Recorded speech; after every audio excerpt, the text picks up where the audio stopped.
Hello everyone, आजको भिडियोमा हामी पाइथनमा बेसिक अपरेटर्सहरु के छन् र तिनीहरूले कसरी काम गर्छन् भन्ने बारेमा हेर्नेछौं। जस्तै एडिसन, सबट्र्याक्सनहरु ती सबै कुराहरु चाहिँ पाइथनमा कसरी काम गर्नेछन् भनेर हामी हेर्नेछौं। So let's begin today's video. Okay, so यसलाई ठुलो बनाऊ। Okay, so basic operators in Python, ठीक छ। सो हामी यहाँनेरि बेसिक अपरेटर्स इन पाइथन गर्न आँट्दैछौं। Let's do it like this. अलिकति यहाँ डिफरेन्ट गरौँ है त। सो अपरेटर्स भनेको चाहिँ कुनै पनि भ्यालुजहरुलाई अपरेट गर्ने काम गर्छ अपरेटर्सहरुले चाहिँ। जस्तै बेसिक अपरेटर्स इन पाइथन है। सो त्यो मैले त्यहाँ मार्कडाउन युज गरे है। ओके, फर्स्टमा हामी अपरेट कुनै पनि भ्यालुजहरुलाई अपरेट गर्नुभन्दा अगाडि त्यो भ्यालुहरु डिफाइन गर्नु पर्यो हैन त। त्यही भएको कारणले म x, y is equals to, यो तपाईले प्रिभियस लेसनमा हेरिसक्नु भएको छ।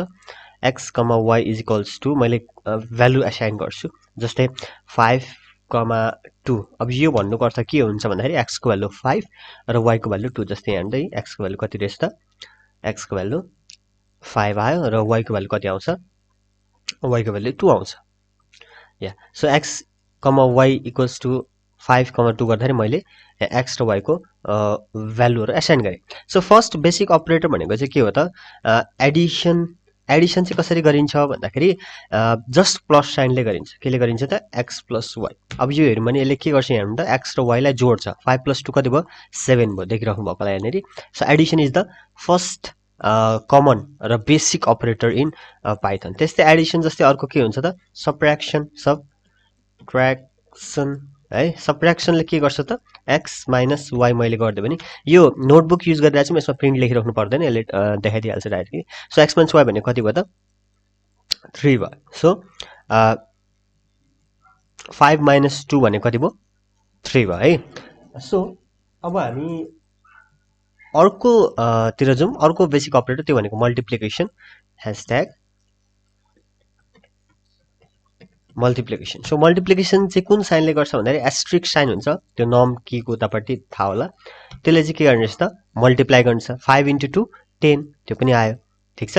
त्यस्तै डिभिजन हुन्छ अर्को basic operator, division. So division चाहिँ कुनले युज गर्छौं हामी यहाँ युजुअली भन्दाखेरि x ब्याकस्ल्यासले युज गरिन्छ। यो फ्रन्टले हैन, ब्याकस्ल्यासले युज गरिन्छ। अब यो हेर्नुभयो भने 5 डिवाइडेड बाइ 2 भनेको 2.5 हुन्छ हेर्नु त। सो 5 डिवाइडेड बाइ 2 यसले गरेर त्यसको आउटपुट यहाँ दिएको छ। त्यस्तै अर्को एउटा छ फ्लोर डिभिजन भन्छ यसले। के रे? Floor division. सो यसले चाहिँ के गर्छ भन्दाखेरि this round down the answer. जस्तै तपाईले राउन्ड अप भन्ने सुन्नु भएको छ नि, यहाँ चाहिँ राउन्ड डाउन गर्छ। सो यसको चाहिँ के हो नि सिम्बल चाहिँ डबल ब्याकस्ल्यास। हेर्नु त, डबल ब्याकस्ल्यास y। अब यसको आउटपुट के आउँछ भन्दाखेरि जस्तै x डिवाइडेड बाइ y भनेको 2.5 आयो। फ्लोर डिभिजन भने चाहिँ यसले राउन्ड डाउन गर्छ। यसको round down the answer to the nearest whole number. 2.5 को lower value of whole number कुन हुन्छ त? 2 हुन्छ। सो यसले आउटपुटमा चाहिँ 2 देखाउनु पर्छ। So let's run it and see के आउँछ यसको आउटपुट। सो 2 आयो, ठीक छ। त्यस्तै अर्को बेसिक अपरेटर के हुन्छ भन्दाखेरि मोडुलस अथवा एन्ड मोड 2 भनेर हामीले पढाएको छौं नि। सो त्यो हो। सो मोड कसरी गरिन्छ भन्दाखेरि मोडुलसले चाहिँ कसरी काम गर्छ भन्दाखेरि यसले चाहिँ डिवाइड गर्छ र रिमाइन्डर जे आउँछ त्यसलाई चाहिँ आउटपुट दिन्छ। के रे? रिमाइन्डर जे आउँछ त्यसलाई आउटपुट दिन्छ। जस्तै x मोडुलस साइन चाहिँ पर्सेन्टेज हो है यसमा। x मोडुलस y यसले के दिन्छ त? अब 5 डिवाइडेड बाइ 2 भनेको कति हो त? 5 डिवाइडेड बाइ 2 भनेको 2 2 जा 4 हुन्छ र रिमाइन्डर 1 हुन्छ नि। त्यो रिमाइन्डर चाहिँ यसले यहाँ दिने रहेछ। के गर्ने रहेछ त? Gives the reminder. के दिने रहेछ त यसले? रिमाइन्डर। मोडुलसले चाहिँ के दिने रहेछ त? रिमाइन्डर। त्यस्तै अर्को हुन्छ, यहाँ हेर्नु, यहाँ मिलेन किनभने मैले यहाँनेरि यहाँ कमेन्ट आउट गर्न खोजेको, # बिर्सेको थिएँ, त्यही भएर त्यो त्यस्तो आयो। सो अर्को हुन्छ एउटा एक्सपोनेन्ट। पावर कसरी दिने र? के रे? एक्सपोनेन्ट हैन। सो यो चाहिँ कसरी काम गर्छ भन्दाखेरि पावरमा लान्छ। अर्को भ्यालुलाई पावरमा लान्छ, सेकेन्ड भ्यालुलाई पावरमा। जस्तै x, जस्तै हामीले x को पावरमा 2 लेख्नु पर्यो भने यसरी लेख्न मिल्दैन के पाइथनमा। यसलाई के गर्नुपर्छ? दुईचोटी एस्ट्रिक साइन र y राख्ने। मैले यो भनेको x को टु द पावर y हो है। सो यहाँ के भयो त? x to the power y, यो चाहिँ के भयो त x to the power y हो। जस्तै 5 टु द पावर 2 भयो भने कति हुन्छ 5 5 जा 25 आउनुपर्छ। So let's see the output. Okay so अब अलिकति असाइनमेन्ट अपरेटर्स अर्को पनि हुन्छ सजिलो तरिका अथवा डिफ्रेन्ट तरिका भन्न सकिन्छ। जस्तै यति यो बेसिक अपरेटर्स भइसकेपछि असाइनमेन्ट अपरेटर भनेको के हो, जस्तै म यहाँ नयाँ भेरिएबल डिफाइन गर्छु a इक्वल्स टु 2 र b इक्वल्स टु 3 गर्छु है। अब यो असाइनमेन्ट अपरेटर चाहिँ हामी जस्तै यहाँ a प्लस b गर्नु पर्यो भने अथवा a को ठाउँमा 4 बनाउनु पर्यो भने 2 प्लस 2 गर्नु पर्यो भने हामी के गर्छौँ भन्दाखेरि a equals to a plus 2 गर्न सक्छौँ हैन।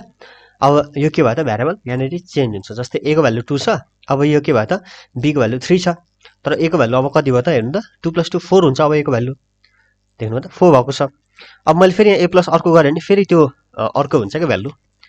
फेरि यहाँनिर a प्लस 2 रन गरेँ भने फेरि त्यो 6 मा पुग्छ के।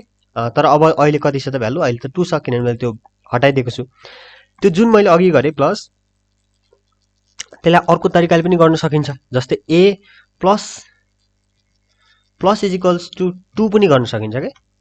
यो गऱ्यौँ भने पनि a को भ्यालु चाहिँ त्यसरी अपरेट हुन्छ, प्लस 2 हुन्छ।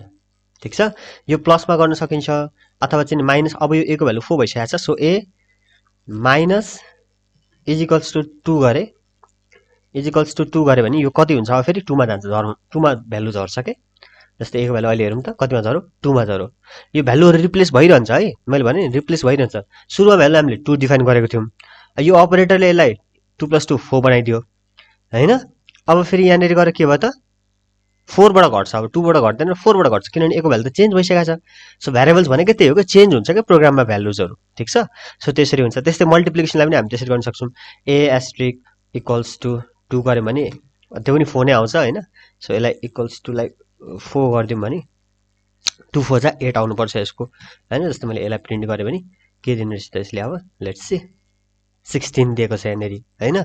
सो त्यो भ्यालु अलरेडी त्यहाँनिर चेन्ज भएको कारणले त्यसरी आउँछ कि भ्यालु चेन्ज भइरहन्छ किनभने मैले अघि एस्ट्रिक 2 इक्वल्स टु भइसकेको थियो कि इक्वल त्यो भ्यालु के भएर यहाँ चेन्ज भइरहेछ। किनभने तपाईँले के सोच्नु भने a को भ्यालु 2 थियो 2 4 जा 8 हुनुपर्ने कसरी 16 आयो भन्नुहुन्छ नि।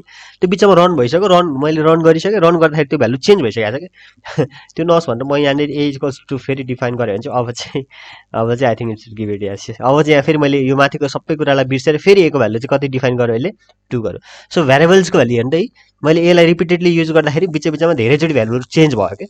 सो भेरिएबल्सको भ्यालुहरू यसरी चेन्ज चाहिँ भइरहन्छ, त्यही भएको कारणले अलिकति ध्यान दिनुपर्छ त्यसमा चाहिँ। ठिक छ, सो यसरी चाहिँ हामीले बेसिक अपरेटर्स इन पाइथन चाहिँ यसरी गर्न सक्छौँ, यस्ता यस्ता अपरेटर्सहरू युज गर्न सक्छौँ। These are the basic operator, यो बेसिक हुन्। Addition, subtraction, multiplication, division, floor division, modulus, exponent, यिनीहरू बेसिक हुन् है त। धेरै धेरै कुराहरू पछि आउँछ, अहिले चाहिँ हामी बेसिक गर्दैछौँ, त्यही भएर यति जानेपछि अब अलिअलि हामी जान्छौँ। अब नेक्स्ट कुरा हामीले जान्नुपर्ने भनेको डाटा टाइप्स इन पाइथन। त्यो डाटा टाइप्सहरू जानिसकेर बेसिक किवर्ड्सहरू जानिसकेर मात्रै हामी बेसिक पाइथन प्रोग्राम लेख्न सक्छौँ। अहिले हामी जस्ट इन्ट्रोडक्टरी पार्टमा मात्रै गर्दैछौँ, नेक्स्ट भिडियोमा हामी डाटा टाइप्स इन पाइथन हेर्नेछौँ। So what do you think about this video? Go down below, put a comment, like, share, subscribe and hit that bell icon, and see you in next video. Goodbye.